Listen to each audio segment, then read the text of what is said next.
bord de rivière, entre terre et eau, les milieux humides présentent de multiples facettes et se caractérisent par une biodiversité exceptionnelle. Le territoire du parc Livradois-Forez compte nombre de ces espaces naturels. Les zones humides jouent différents rôles. Elles peuvent être des zones tampons qui permettent une régulation du transit de l'eau, c'est-à-dire une capacité à atténuer les crues. Donc l'infiltration dans ces zones tampons permet également un stockage de l'eau qui permet une restitution, notamment aux périodes les plus chaudes de l'année et qui apporte un soutien d'étiage aux cours d'eau. On a également une capacité importante d'épuration. Les micro-organismes et les plantes qui se trouvent sur ces secteurs-là permettent de dégrader, d'assimiler certains éléments polluants. On a également un fort aspect de stockage de carbone. Ce sont de véritables puits de carbone qui permettent de lutter efficacement contre le dérèglement climatique que nous vivons aujourd'hui. Les zones humides sont parmi les milieux les plus productifs du monde. Elles sont le berceau d'une grande biodiversité et fournissent l'eau et la productivité primaire dont dépendent un grand nombre d'espèces de plantes et d'animaux. Elles peuvent également avoir un aspect récréatif. Elles peuvent être support pédagogique et touristique sur certains secteurs qui ont été aménagés pour faire découvrir ces milieux. Menacées par les activités humaines et les changements globaux, les zones humides restent parmi les écosystèmes les plus menacés du monde par le drainage, l'assèchement, la pollution et la surexploitation de leurs ressources. Ainsi, au cours du siècle précédent, les 2/3 de ces milieux ont disparu en France.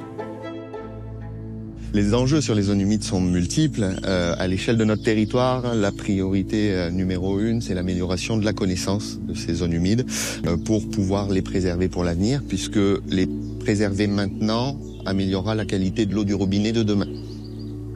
La collectivité intervient de plusieurs manières. Elle a un premier levier avec le parc Livradois-Forez et le contrat territorial qui organise entre 2020 et 2026 plus de 600 actions sur le territoire pour renaturer, améliorer la biodiversité sur les milieux aquatiques. On a aussi un levier qui est la maîtrise foncière, puisque nous sommes propriétaires notamment d'une tourbière à Saint-Victor-Mont-Vianney qui s'appelle la tourbière du Sapé, qui est une sorte d'éponge géante qui redonne de l'eau en période de sécheresse. Donc c'est très important. Chaque année, les agents du parc Livradois-Forez identifient les zones à restaurer et se rapprochent des propriétaires afin d'initier les travaux de réaménagement. La sensibilisation à cette problématique est l'une des clés pour préserver ces milieux. Sur la parcelle sur laquelle on va travailler, il y a deux problématiques. Il y a un cours d'eau qui n'est pas à sa place, qui a été mis en haute parcelle du fait de pratiques anciennes, et une zone humide qui a été enrésinée. Quand ils ont enrésiné la zone humide, ils ont tout drainé, donc la zone humide est impactée. Les grands-parents qui avaient planté ça, ils n'avaient peut-être pas les connaissances qu'il y avait aujourd'hui. Ça a été planté en zone humide, ça a fait, on a pu voir là que ça a fait pas mal de dégâts. Vu les circonstances des climats, des vents et des intempéries, on est bien obligé de faire quelque chose.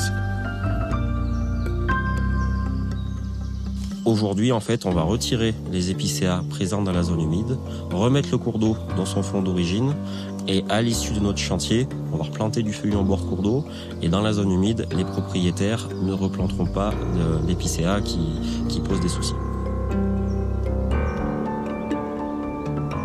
Ce patrimoine naturel que sont les zones humides fait l'objet d'une attention toute particulière. Même avec les progrès accomplis depuis quelques dizaines d'années, leur préservation représente des enjeux environnementaux, économiques et sociaux majeurs pour l'avenir.